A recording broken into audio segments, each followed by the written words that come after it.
Media para ibaw ka ng buwan. Ano? Media. Ha? Pagtawag ko naman ng media Susun pa media pa nga, mga talawan ka mo. Talawan, di ba mo talawan? Hindi yung mag-istorya mo. Magigis na lagi ka mo. Ano kinang naman ng media? Pwede mo ka mo si Diri, pero ikaw na lagi. Dili lagi yung musuyod di ha. Pagkaw napitan, istorya raman. Oh, kung dili ka mosulod, di ba po may mapugos? Oh, di man may mapugos kung dili ka mosulod. Istorya ta Pero dili pwede kinahanglan dito para formal istorya. Oh. Sa tibuok kalibutan, ang matuod nga hustisya para sa kagawasan ug kalinaw. So, entero Pilipinas with any? Dili lang Pilipinas, tibuok kalibutan kay batas kini sa Nagkuhan kami sa gobyerno. Nagkuhan na kami ng permit. Sa gobyerno. Nagkuhan na kami ng permit. Kaya mo lisensya.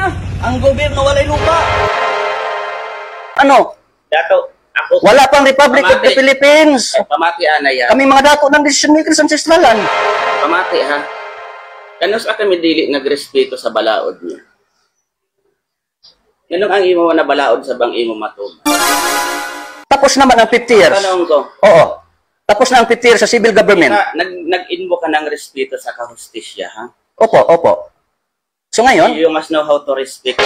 Sa kagubot nga gihimo ni Dato Adlaw, uban sa mga reklamo sa mga residente sa mga lugar, giharangan sa mga checkpoint ang mga sakop ti Dato Adlaw nga mga muiskapo nini. Ubuot na lamang muuli sa ilhang lugar. Sa maong panghitabo, mas nitago ni Noga samot si Dato Adlaw og nagdumili na sa pag-atubang sa bisan kinsa nga buot na makiga negosyate kadto kaniya. Samtang gipasaka na ang kaso sa duruha og mag-atubang na sa mga nagapid-apid nga mga salaod, gipasaka sa mga otoridad. Hinungdan nga misamot na hinunog luklok ang duruha si Dato Adlaw ingman si Bai Lourdes sa ilahang Pinoyanan. Samtang samot silang gidiin sa ilahang mga membro nga nakaroon sa kustodiya sa kapulisan. Sa pagkakaroon nag-aligid na ang mga otoridad sa palibot sa maong area. Sanglit na putla na kini sila sa kuryente, tubig, ingunan usab internet aron na mabalda gayod ang ilahang mga operasyon. Samtang gipaningkamutan gihapon sa mayor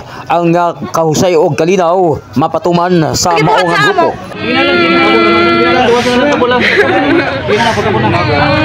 Unsa may inyong mahimo? Mga introduce ka mo? Magabi.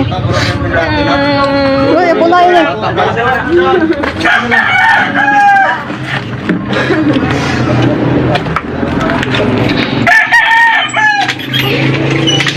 Palihog sir, assist kami. Igawasin ng galon. Naningkamot na gani kami, kay giutan kami ng tubig. Grabe pag-discriminating nyo ba? Timanin ninyo.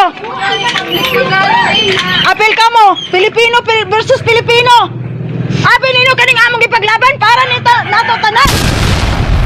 Sa pagkakaroon nagkamalisod na ultimo sa pagsagob og tubig ang mga sakop o membro ni Dato Adlaw samtang miluklok og samot si Dato Adlaw ingon sab si Bai Lourdes mismo sa ilang compound. Atong makita nga mialalay na lang ang kapulisan ngadto sa grupo aron matabangan kini kay medyo distansya na gamay ang ilahang mga sakop nga lalaki ni Dato Adlaw. Sa pagkakaroon nagpabilin pa sa pagkamaisugon ang grupo og padayon pa sa ilang gituohang ideolohiya og paggamit sa mga balaod nun isip indigenous people of the Philippines.